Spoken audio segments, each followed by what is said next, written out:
In the last video, we talked about how speed limits are probably never going to change in America. So what can you do other than get pulled over and lose your license? You could get a slower car, and that's why I really love the E36 M3. And I'm not trying to be mean about it. I think that this is actually like one of the perfect cars for US roads because it's not overly powerful. It's under 300 horsepower. If you modify it correctly, you can get it to be quite a little beast in the corners, and it's very playful. This is like the gentleman's Miata. You don't have to have that little, roadster vibe, and some men aren't comfortable enough with themselves to drive the Miata in anger, but most are probably good with this, and these can be made into great little track weapons as well. And this one is very special because this is the beloved M345, so that means it's the M3 4-door, it's the sedan, and a 5-speed manual. You can get it out of your systems now complaining about how we got totally gypped with the United States version of this car. Now, obviously, the engine is different. We don't have as advanced variable valve timing. We don't have independent throttle bodies. We don't even have the floating disc rotors that the Europeans got. This one's been updated quite a bit, though. It's got H&R lowering springs. It's got Koni yellows. Another thing that we didn't get in the US, we didn't get the little headlight sprayers, but this one, hear that? Those are the nice Euro headlights. Those aren't the cheapy plastic ones that the US spec got. And around back, we've got the Euro tails. But first, why the hell is this sitting here? Well, I want to do a startup with you because this car has a beautiful true dual exhaust from Rogue Engineering, and it sounds fantastic. And I want to use the nice podcast recorder because I really like the sound of this thing, and it's going to sound much better from outside the car than inside when I start it up.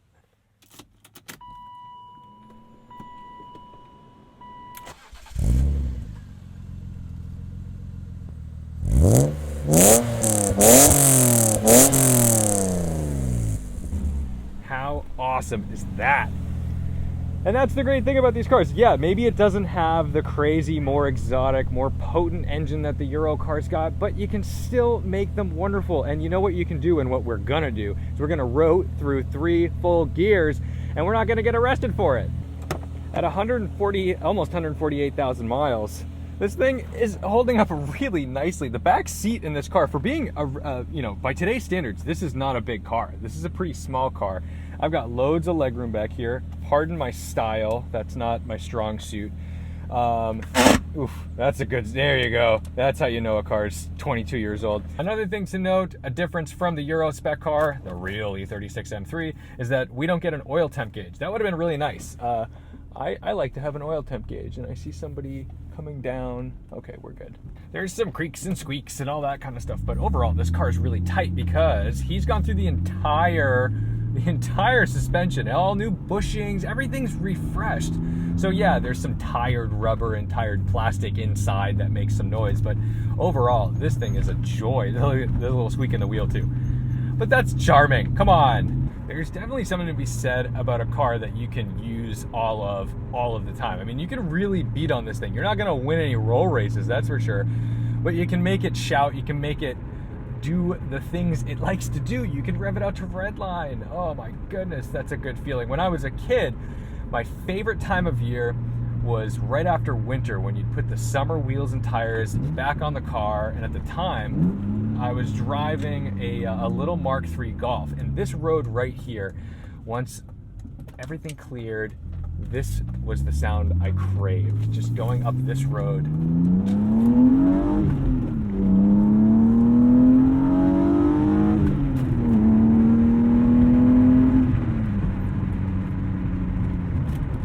I tried doing that in that 996 Turbo I had the other day, and we would have been through 3 of those cars in 2 seconds. There's something to be said when you can put your foot down for more than 5 seconds at a time. Everything's too fast today. I mean, geez, Camrys and Accords are like too fast today.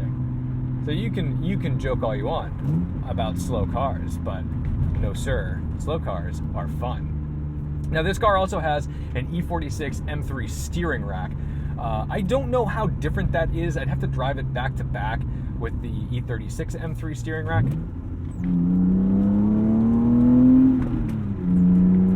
See, isn't isn't that fun? You can do that and you're still within reasonable speeds. Although people still get annoyed because you're making noise, but whatever. Ooh, yikes, animal. A lot of people opt for the ZHP steering rack over the M3 steering rack. I'm not sure if that was just because that was what was around or, you know, what was going on. But, you know, you can do that or the Z3 steering rack. So there's a lot of, like, known things that people change on these cars. If you have an indie BMW shop and they don't know their way around an E36 M3, then, like, run. You need to run.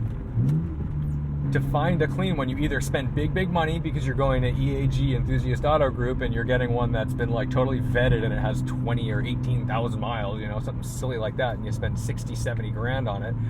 Or you go and find one that was taken care of, maintained, refreshed with over 100 or 200,000 miles on it. And those are the options. So this one is a stout little car. I would, you know, honestly, I would jump in this car and just daily it. I would be able to do road trips in this car. There's plenty of room. You've got a ton of trunk space. You've got trouble over here. Luckily, they found some shade. They'll be fine. I find myself in this weird spot with the gearing though, because it doesn't have a ton of low-end torque. It's kind of all in that juicy mid-range. So, you know, it is what it is. But this also never got a 6-speed. We have a 5-speed manual transmission, and the E36 actually was kind of an exciting car in the European market because not only did they give it a 6-speed when they did the refresh, we never got that, they also gave it SMG1. So there was a sequential manual gearbox for the E36 in the European market that we never got, which honestly, probably fine. I'm sure that's bad. People hate on SMG2 enough in the E46 M3, so I'm sure people wouldn't really be thrilled about SMG1 in the E36. But we're Americans, we get mad when we don't get things that the Europeans get. We want everything.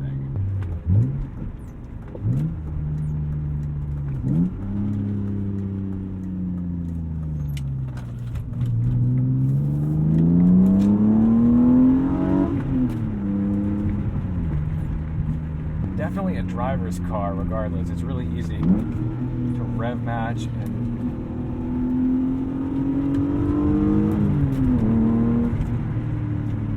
try not to be too scary to oncoming traffic.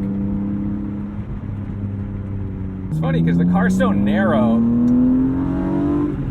wouldn't think it could handle the way it does.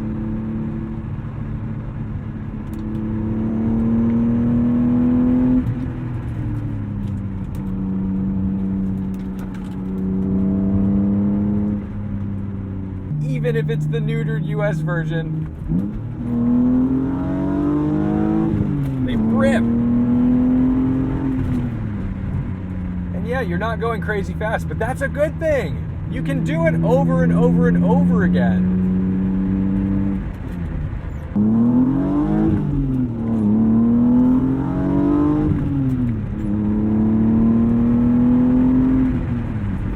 Imagine being able to tear out of your driveway like that every morning.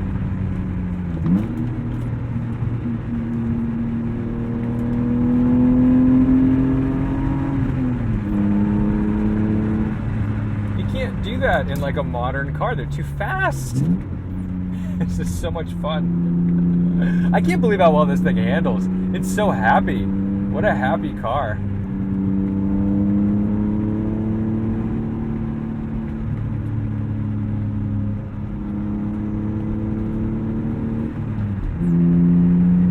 It makes you think about your moves too. You know, it makes you really think about how you're driving because it's a momentum car at the end of the day. So when we go to get on the highway, I'll show you exactly what I mean because you don't get to just make up for that speed, right? If you want to go fast, you've got to earn it and you've got to learn how to enter a corner. And it holds the bumps okay. I mean, you've got to be cautious. You can't just go, ooh, that's fun. Roadrunner. There's nothing wrong with it in the suspension. It just exposes all of the loose parts that have found their way into flexible locations over the last 22 years. That's really not bad. Like, this car's hanging in there. I feel like every time I drive an E36, it's either a full-blown race car that has no place on the open road, or it's a bag of bolts that just feels like it's going to implode at any given moment.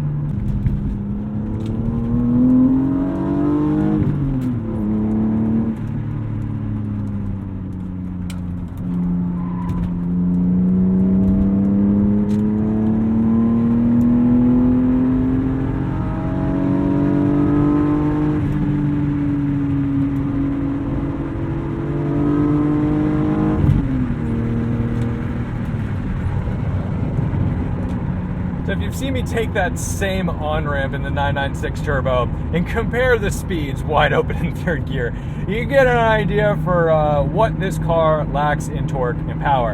And it's also, you know, you're always playing that game, especially with a 5-speed, where the gears aren't that close together.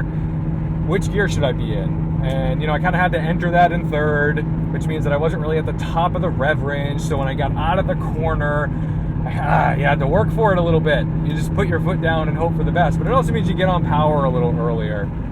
But then again, it's not a race. We're on public roads. We're just trying to have an enjoyable time. At a certain speed, though, you will hear new noises from this car.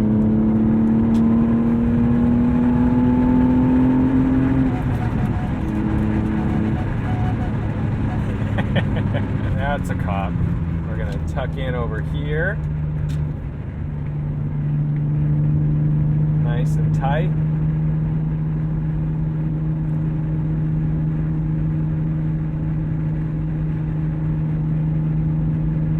Cheetos truck. What?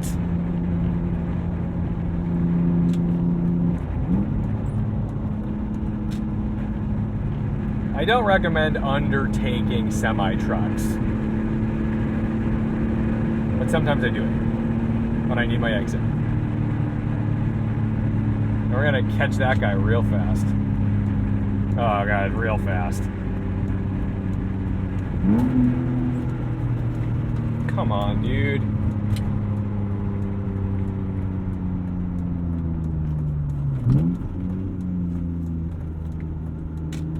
What a waste.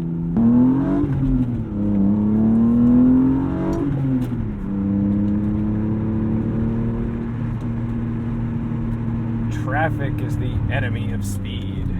Really? You need to go that slow? Did I just find the 2 slowest possible? What the fuck are you doing, man? In second gear in a friggin' M3 getting on the highway. Doesn't that just kind of prove the point, though? Like, fast cars just have no place in the real world unless you live kind of in the middle of nowhere. If you've got some rural roads. I mean, some of you, sure, you live in like beautiful places where there's wide open stretches where you and like, you know, 50 other people are the only ones traveling those roads on a given day. And that's a wonderful thing. But I don't live there. Most of us don't live there. And we've got to deal with folks who just drive 40 miles an hour on the highway. And if you want to have any semblance of entertainment, you're not going to have much fun. You're just going to get frustrated in a 600 horsepower Porsche. Whereas you get in a little M3 and you're going to have a blast accelerating from like 70 to 90 once in a while and making weird noises because of wind resistance.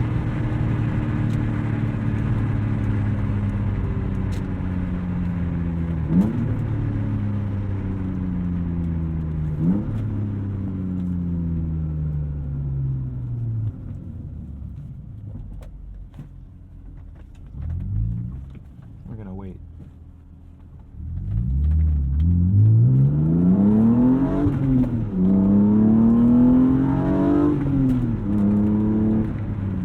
Bump. See, if that was the 911, too fast. Can't do it. And if you hit that bump in the 911 that fast, you'd probably break something.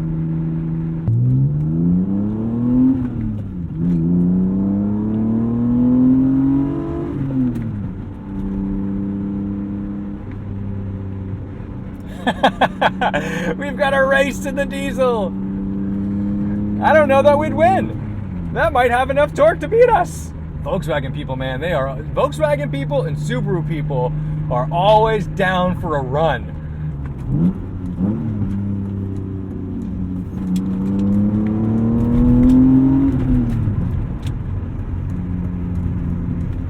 So while it doesn't make me as happy as, say, the Figaro, that's another level of slow car, this does bring me back to kind of like the joy of actual driving.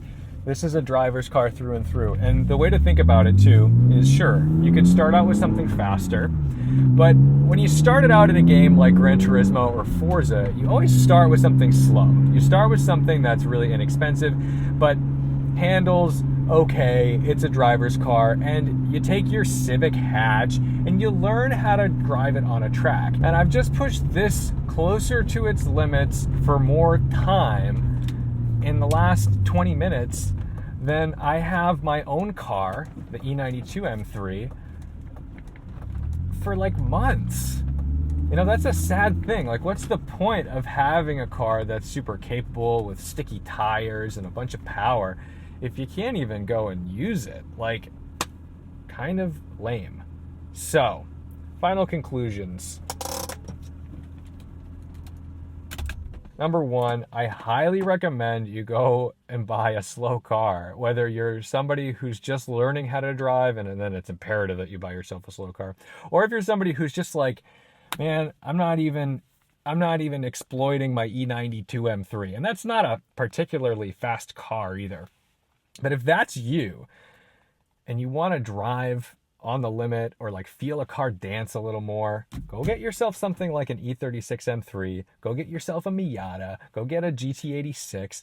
Those are the cars that are going to make you a driver. And, you know, you slowly build up. And if you're the guy who wants to have some built heads, cams, Corvette C6 monster with 600 wheel, then like, yeah, go do that. But then again, you might find yourself back in the position where you can't use it. So thank you so much for watching, liking, commenting, and subscribing. Big thank you to Eric for letting me borrow this car for the day. Very generous. And if you have a car that you would like to see featured on the channel, if you want me to drive it, hit me up in the DMs on my Instagram, make a comment down below. But as always, don't forget to respect the drive.